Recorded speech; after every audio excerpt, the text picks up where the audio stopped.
تو سیزن کے شروع میں ہمیں اس سیزن کے مین کریکٹر سونگ جی ہون کو دکھایا جاتا ہے۔ سونگ جی ہون کی بیٹی کا آج برتھ ڈے ہوتا ہے، لیکن اس کے پاس اسے گفٹ دینے کے لیے پیسے نہیں ہوتے، تو اس کی ماں اسے کچھ پیسے دیتی ہے، مگر اسے اور پیسے چاہیے ہوتے ہیں، اس لیے وہ اپنی موم کا ATM کارڈ ہی چرا لیتا ہے اور ATM سے سارے پیسے نکال کر یہ ہارس ریسنگ پہ لگا دیتا ہے اور 4 ملین وون جیت جاتا ہے۔ سونگ جی ہون نے ایک کمپنی سے پیسے ادھار لیے ہوتے ہیں، وہ سیونگ کو پکڑ کر بہت مارتے بھی ہیں اور اسے پیسے لوٹانے کا بھی کہتے ہیں، لیکن جب سیونگ پیسے دینے کے لیے اپنی پاکٹ میں ہاتھ ڈالتا ہے تو وہ دیکھتا ہے اس کی پاکٹ میں پیسے ہی نہیں ہوتے، یعنی ہارس ریسنگ سے جیتے ہوئے پیسے اس کے پاس اب ہیں ہی نہیں۔ تبھی اسے یاد آتا ہے کہ جب یہ ان لوگوں سے بچنے کے لیے بھاگ رہا تھا تب بھی اس کی ٹکر ایک لڑکی سے ہوئی تھی، تو ضرور وہ پیسے اس لڑکی نے ہی نکال لیے ہوں گے۔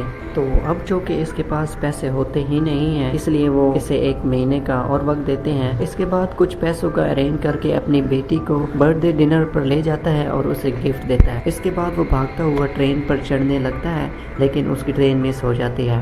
اب وہ جب دوسری ٹرین کے آنے کا انتظار کر رہا ہوتا ہے، اس کے پاس ایک آدمی آتا ہے اور اسے ایک سمپل سی گیم کھیلنے کو کہتا ہے اور ساتھ ہی یہ کہتا ہے اگر تم یہ گیم جیت جاؤ گے تو میں تمہیں 1 لاکھ وون دوں گا، اگر میں گیم جیت گیا تو میں تمہیں 1 تھپڑ ماروں گا۔ سیونگ اس کے بعد اس کے ساتھ گیم کھیلتا ہے اور کافی دفعہ ہارنے کے بعد بالآخر جیت جاتا ہے اور وہ آدمی اسے 1 لاکھ وون دے دیتا ہے اور ساتھ ایک کارڈ بھی دیتا ہے جس کے پیچھے ایک کانٹیکٹ نمبر لکھا ہوتا ہے اور ساتھ ہی یہ کہتا ہے کہ اگر تم نے اور پیسے جیتنے ہیں تو اس نمبر پر کانٹیکٹ کر لینا۔ بہت خوش ہو کر جب گھر جاتا ہے تو اس کی ماں اسے کہتی ہے کہ تمہاری بیٹی اپنے اسٹیپ فادر کے ساتھ US میں شفٹ ہو رہی ہے۔ یہاں پر یہ ریویل ہوتا ہے کہ سیونگ کی وائف کی ڈیورس ہو گئی ہے اور اس نے دوسری شادی کر لی ہے، جس پر سیونگ کہتا ہے کہ وہ بھی یہ نہیں چاہتا کہ اس کی بیٹی اس سے کبھی بھی دور جائے، لیکن اسے اس کی بیٹی کی کسٹڈی کے لیے بہت سارے پیسے چاہیے جو کہ اس کے پاس نہیں ہے، اس لیے سیونگ اس کارڈ والے نمبر کو ڈائل کرتا ہے۔ اس کے بعد سیونگ کو ایک گاڑی لینے آتی ہے جس میں بہت سارے لوگ بے ہوش ہوتے ہیں۔ جب سیونگ اس میں بیٹھ جاتا ہے تو سیونگ کو بھی بے ہوش کر دیا جاتا ہے۔ سیونگ کی جب آنکھ کھلتی ہے تو وہ خود کو ایک ایسے روم میں پاتا ہے جہاں اور کافی سارے لوگ ہوتے ہیں اسی حالت میں۔ دراصل اس روم میں ٹوٹل 456 پیپلز ہوتے ہیں اور سب کو اسی میتھڈ سے یہاں لایا گیا ہے جیسے سیونگ کو۔ ہم یہاں پر دیکھتے ہیں کہ سیونگ کا سب سے لاسٹ والا نمبر یعنی 456 ہے اور ان سب کو ایک آدمی کنٹرول کر رہا ہوتا ہے جس کا نام فرنٹ مین ہوتا ہے۔ دراصل یہ اس کا اصل نام نہیں ہوتا، یہ ایک آرڈینری اس کا نام ہوتا ہے اور سیم چیز پلیئرز کے ساتھ بھی ہم دیکھتے ہیں، ان کی اصل آئیڈینٹی چھپانے کے لیے انہیں نمبر دیا گیا ہوتا ہے۔ اور اس کے ساتھ ایک اور چیز بھی کامن ہوتی ہے کہ یہاں پر ٹوٹل جتنے بھی لوگ ہیں ان سب پر بہت زیادہ قرضہ ہوتا ہے اور وہ اب تک چکا نہیں سکے، اس لیے یہاں پر سب پیسے کی غرض سے آتے ہیں۔ یہاں پر پلیئر 456 یعنی سیونگ پلیئر 1 سے ملتا ہے جو کہ ایک بوڑھا آدمی ہوتا ہے۔ دراصل اس بوڑھے آدمی کو برین ٹیومر ہوتا ہے، اس لیے وہ یہاں پر آتا ہے کیونکہ ویسے ہی اس کی لائف ختم ہونے والی ہوتی ہے۔ اس کے بعد ہم 2 پلیئرز کو فائٹ کرتے ہوئے دیکھتے ہیں جس میں لڑکی کا نام سیبیوک ہوتا ہے اور لڑکے کا نام جینگ ہوتا ہے۔ یہاں پر سیبیوک کو جینگ مار رہا ہوتا ہے۔ سیبیوک وہی لڑکی ہوتی ہے جس نے سیونگ کی جیب کاٹی تھی۔ سیونگ اسے دیکھتے ہی پہچان لیتا ہے، اس سے اپنے پیسے مانگتا ہے۔ اسی دوران وہاں پر کچھ گارڈز آ جاتے ہیں جنہوں نے پنک کلرز کا یونیفارم پہنا ہوتا ہے اور فیسز کو بھی چھپایا ہوا ہوتا ہے۔ گارڈز سب لوگوں کو بتاتے ہیں کہ آپ لوگوں کو یہاں پر ٹوٹل 6 گیمز کھیلنی ہوں گی اور جو ونر ہوگا اسے بہت سارے پیسے ملیں گے، لیکن اس کے کچھ رولز ہوتے ہیں۔ پہلا رول یہ ہوتا ہے کہ کوئی بھی پلیئرز اپنی مرضی سے گیم چھوڑ کر نہیں جا سکتا، اور گیم کا دوسرا رول یہ ہوتا ہے کہ جو پلیئر گیم کھیلنے سے منع کرے گا اسے ایلیمینیٹ کر دیا جائے گا، اور گیم کا تھرڈ رول یہ ہوتا ہے کہ اگر میجورٹی پلیئر اس گیم کو نہیں کھیلنا چاہیں گے تو وہ اس گیم کو بند کر دیں گے اور سب لوگ صحیح سلامت چلے جائیں گے۔ اس کے بعد انہیں اپنا پہلا گیم کھلانے کے لیے لے جایا جاتا ہے جہاں پر پلیئر 456 اپنے کلاس میٹ سینگو سے ملتا ہے۔ سیونگ اس سے بچپن سے جانتا تھا۔ سیونگ اسے دیکھ کر کافی حیران ہو جاتا ہے کیونکہ وہ تو کسی بزنس کے لیے آؤٹ آف کنٹری چلا گیا ہوتا ہے۔ اس کے بعد پہلے گیم کا ٹائم ہو جاتا ہے جس کا نام ریڈ لائٹ گرین لائٹ ہوتا ہے، جس میں ہم بہت بڑی ڈول کو دیکھتے ہیں اور گیم کا رول بھی کافی سمپل تھا۔ جب وہ ڈول پیچھے دیکھ کر گانا گائے گی